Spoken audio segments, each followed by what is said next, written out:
Hello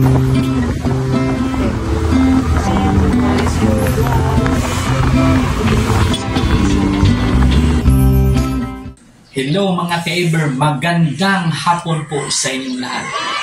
So, ngayon, kasi palagi kaming kumakain ng mga karne, so hindi maganda sa katawan mga ka-Eber. Parang manghihina tayo. So, ang gagawin ko ngayon, pupunta ako sa market at bibili ako ng mga gulay. Sangkap. Oh my God! Sangkap. Para sa gulay, mga agbati, talong, at iba pa. Now do the veggie dance. Now do the veggie dance. Now do the veggie dance. Yeah. So ngayon, punta ko. Abangan nyo. Bye! Yum yum, eat 'em up. Yum yum, eat 'em up. Yum yum, eat 'em up. Eat 'em up. Eat 'em up. A few moments later. Hello po mga ka-Eber. Andito na po ako. Ito na po ang binili kong mga sangkap ng gulay. May malunggay, may konting talong, may konting okra, kalabasa, may butig, gabi. Ito may dabong, may konti ring sikwa. At ito ang alugbati, may sibuyas dahon, sili at saka luya. Alam niyo mga ka-Eber, itong mga gulay na ito ay puno ng mga vitamina. I love my veggies. Okay? Okay? Kuha natin dito. Totoo. Talagang totoo.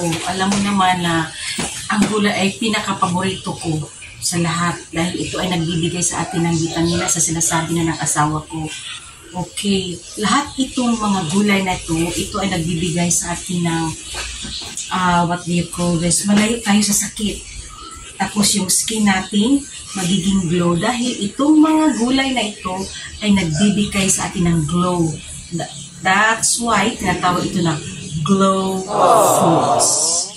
Ngayon, uumpisahan natin ang pagluto.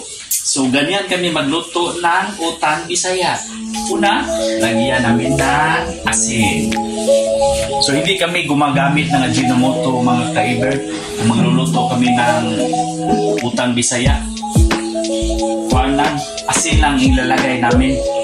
At pagkatapos, itong lahat, kalabasa, ito, dabong, okra, ito lahat. Kasabay itong ilagay ko sa kasirula kasi upang madudurog ito lahat. Gusto ko madudurog kasi kapag uminom tayo ng sabaw, yung tanang lahat na mga gulay nadudurog, mas maraming vitamina. Okay? Then,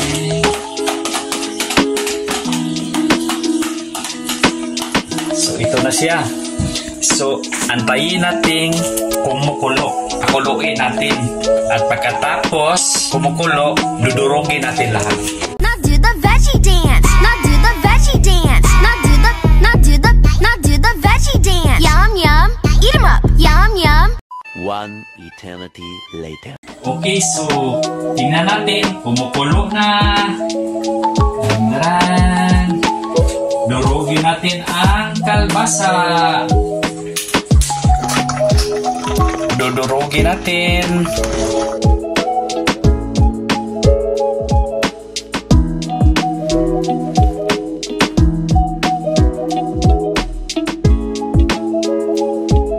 Sibuyas dahon, sili at saka luya. Ilagay natin.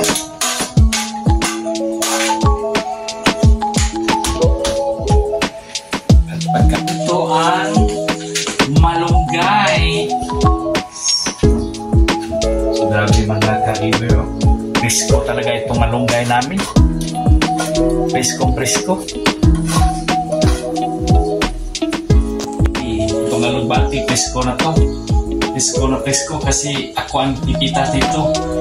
Naghingi ako sa kaibigan ko. Ba't malaki? Hindi natatapos.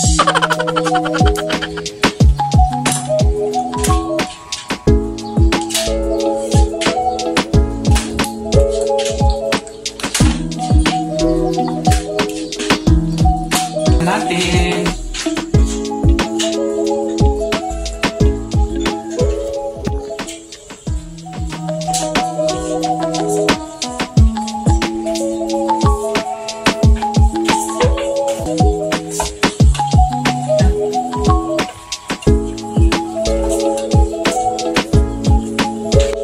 Ito na lahat. Nalagay na natin ang lahat na gulay. Antayin natin na kumukulo. Pagkatapos, ilagay natin sa misa. Tikman muna natin. Sarap. Grabe, mabango. Mabango siya kasi yung mga sangkap, yung lahat na gulay na niluto natin, presko na presko. Kaya nga mas mabango siya. Ang bango. Masarap. Kahit nang walang Ajinomoto, masarap. Okay. So ngayon, kumakain na kami. Sa asawa ko, kami lang ang dalawa ang kumakain ngayon. Kasi yung naka-ever anak namin ay busy-busy. Okay, mga ka-ever, kain tayo. Ang sarap sa gulay, oh. So sana magustuhan nyo itong vlog namin. So thank you.